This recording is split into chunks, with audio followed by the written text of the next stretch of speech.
ভারতের দাদাদের ইলিশের চাহিদা পূরণ করার জন্য এবার বাংলাদেশের পুকুরে ইলিশ চাষ করা হচ্ছে। তবে পুকুরে চাষ করার জন্য এই ইলিশের নাম দিয়েছে আমরা পাঙ্গাস।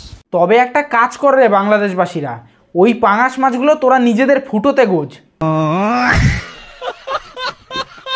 বলে কিনা আমাদের ইলিশ মাছের চাহিদা পূরণ করার জন্য ওনারা পুকুরে ইলিশ চাষ করছে, আর তার নাম দিয়েছে নাকি পাঙ্গাস। ওরে কুত্তার জাতেরা, তোদের থেকে ভালো ইলিশ মাছ আমাদের ভারতে পাওয়া যাবে রে।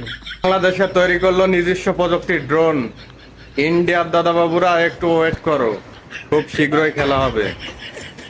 খুব শীঘ্রই কেন রে, এক্ষুনি তোদের মতো কুত্তার জাতগুলোকে নিয়ে আমি খেলবো, চলো খেলা হবে। ডক্টর ইউনূস কি জিনিস তা পুরো বিশ্ব জেনে গেছে। তা বলছি ভাই, ডক্টর ইউনূস কি জিনিস একটু শুনি।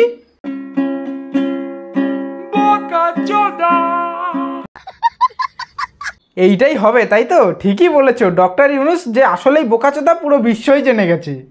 প্রথম ধাপে 1,80,000 রোহিঙ্গাকে ফেরত নেওয়ার প্রসেস শুরু করেছে মিয়ানমার সরকার। খুব বড় বাল ছিঁড়ে নিয়েছে তোমাদের ডক্টর ইউনূস। বলেন কি? তা বলছি কাকা, তোমাদের ওই ডক্টর ইউনূস কিসের ডাক্তার? কি পোদের ফোড়ার ডাক্তার নাকি? তাহলে তোমাদের পিছনে ফোড়া উঠলে বেকার লুঙ্গি গুটিয়ে ভারতে দৌড় মারো কেন? সাথে সাথে ওই ডক্টর ইউনূসের কাছেই যেতে পারো তো। ঠিক বলেছো। ভারত যদি পাকিস্তানের উপর হামলা করে তাহলে আমরা কিন্তু বসে থাকবো না।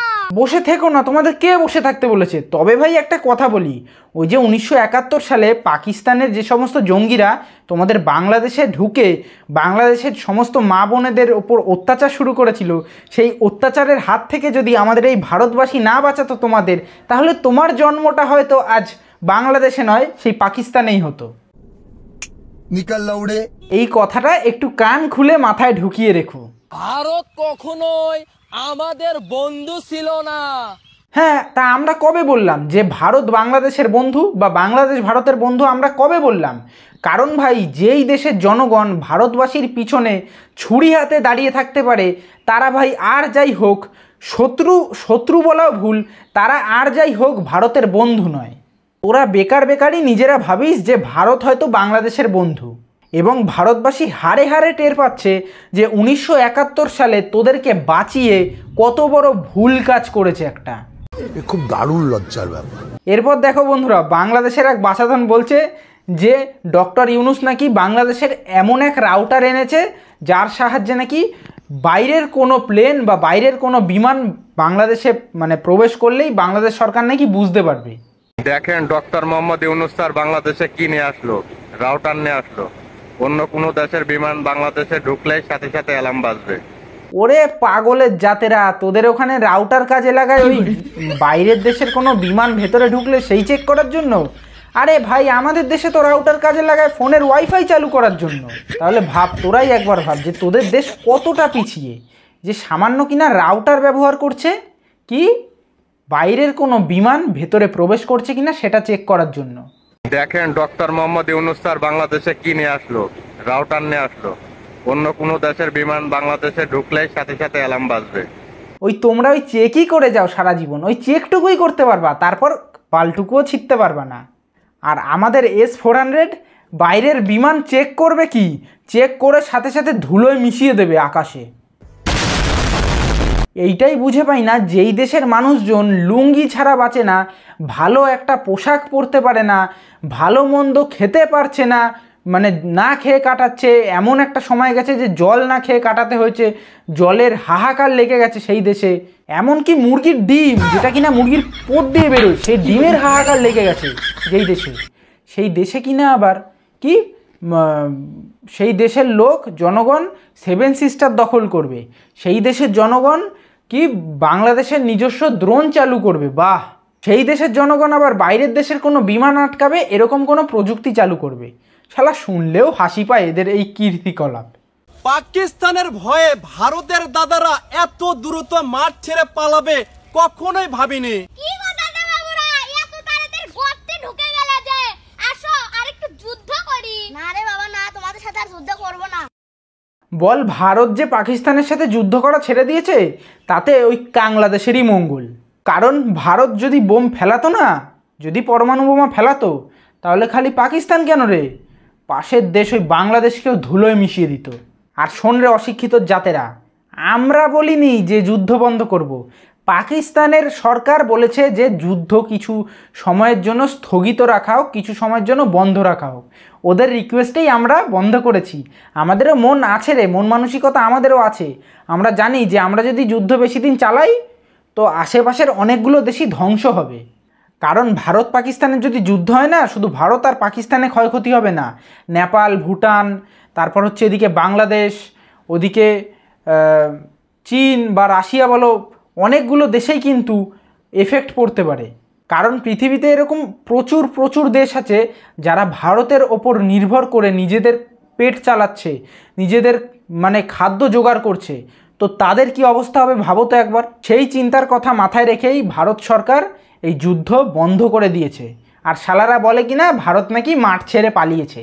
পাকিস্তানের ভয়ে ভারতের দাদারা এত দ্রুত মাঠ ছেড়ে পালাবে কখনোই ভাবিনি। ভারত যদি ওই সেম মাঠে ডেকেই তোদের পিছন মারা শুরু করে না, তোরা একটাও বাঁচবি না রে।